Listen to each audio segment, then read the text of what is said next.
శ్రీమాత్రే నమః. ఈరోజు విజయవాడ కనకదుర్గ అమ్మవారి నవరాత్రి ఉత్సవాల తొలి రోజు. మొదటి అలంకారంలో అమ్మ శ్రీ బాలా త్రిపుర సుందరి రూపంలో దర్శనమిస్తారు. 9 ఏళ్ల బాలిక రూపంలో వెలిసిన అమ్మ ఉదయం సూర్యుని వలె కాంతివంతంగా, చంద్రబింబము వలె మృదువైన ముఖకాంతితో, చిన్నారిలా అమాయకత్వంతో కనిపిస్తుంది. కానీ ఆమెలో అపారమైన శక్తి దాగి ఉంది. బాలా త్రిపుర సుందరి అమ్మవారి చేతిలో జపమాల ధ్యానానికి, ఆత్మశుద్ధికి సంకేతం. గ్రంథం నిత్య జ్ఞానానికి చిహ్నం. బ్రహ్మాండ పురాణంలో లలితా మాహాత్యంలో చెప్పబడి ఉంది, లలితాదేవి స్వరూపాలలో బాల రూపం ప్రత్యేకమైనది. లలితా కుమార్తె అయిన బాలా త్రిపుర సుందరి ఆమె ఎల్లప్పుడూ 9 సంవత్సరాల వయసులోనే ఉంటుంది. ఆమె లలితాదేవికి 6వ ప్రాణం. బ్రహ్మాండ పురాణం నుంచి ఇప్పుడు ఒక కథ చెప్తాను. బండాసురుడనే ఒక రాక్షసుడితో లలితా పరాభట్టారిక యుద్ధం చేస్తూ ఉంటారు. బాలా త్రిపుర సుందరీ దేవి లలితామ్మ యొక్క హృదయం నుంచి ఆవిర్భవించారు. అయితే ఈ యుద్ధ సమయంలో బాలా త్రిపుర సుందరి అమ్మ లలితమ్మతో ఏమని చెప్తారంటే, ఈసారి యుద్ధానికి నేను వెళ్తాను అని అంటుంది.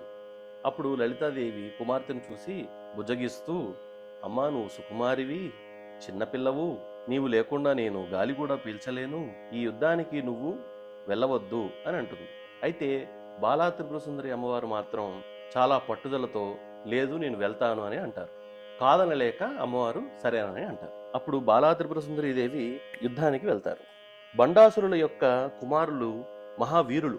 వాళ్ళు యుద్ధ రంగంలో అడుగుపెట్టినప్పుడు చిన్న రూపంలో ఉన్నటువంటి అమ్మవారిని చూసి అపోహపడి చిన్నపిల్ల ఏం చేయగలదు అని ఎగతాళి చేస్తారు. కానీ బాలా అమ్మ మాత్రం ఆవిడ విల్లు నుంచి పుష్పబాణాలు వదులుతూ ఉంటే ఈ బండాసురుల సైన్యం మీద అస్త్రాల్లాగా మారిపోతాయి అవి. దాదాపుగా 200 అక్షోహీనుల సైన్యాన్ని, బండాసురుడి యొక్క 30 మంది సంతానాన్ని. ఈ కథలో రహస్యం ఏంటంటే, బండాసురుల యొక్క కుమారులు అవిద్యకి, అహంకారానికి ప్రతిరూపాలు. అమ్మవారు అవిద్య, అహంకారాన్ని తీసేసి భక్తుడికి ఆధ్యాత్మిక మార్గంలో ముందుకు వెళ్ళడానికి ఈ 2 తొలగిస్తారు.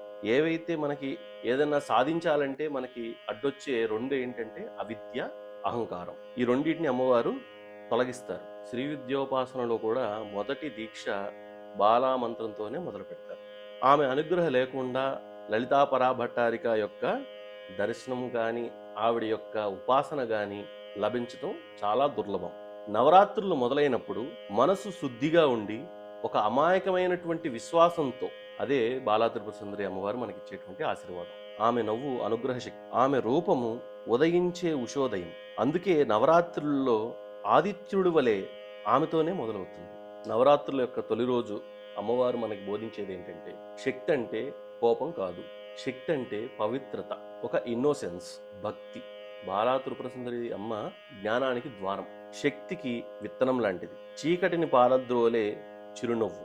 ఆమె ఆశీస్సులతో మన నవరాత్రి ప్రయాణం విజయవంతం కావాలని ప్రార్థిస్తూ శ్రీమాత్రే నమః.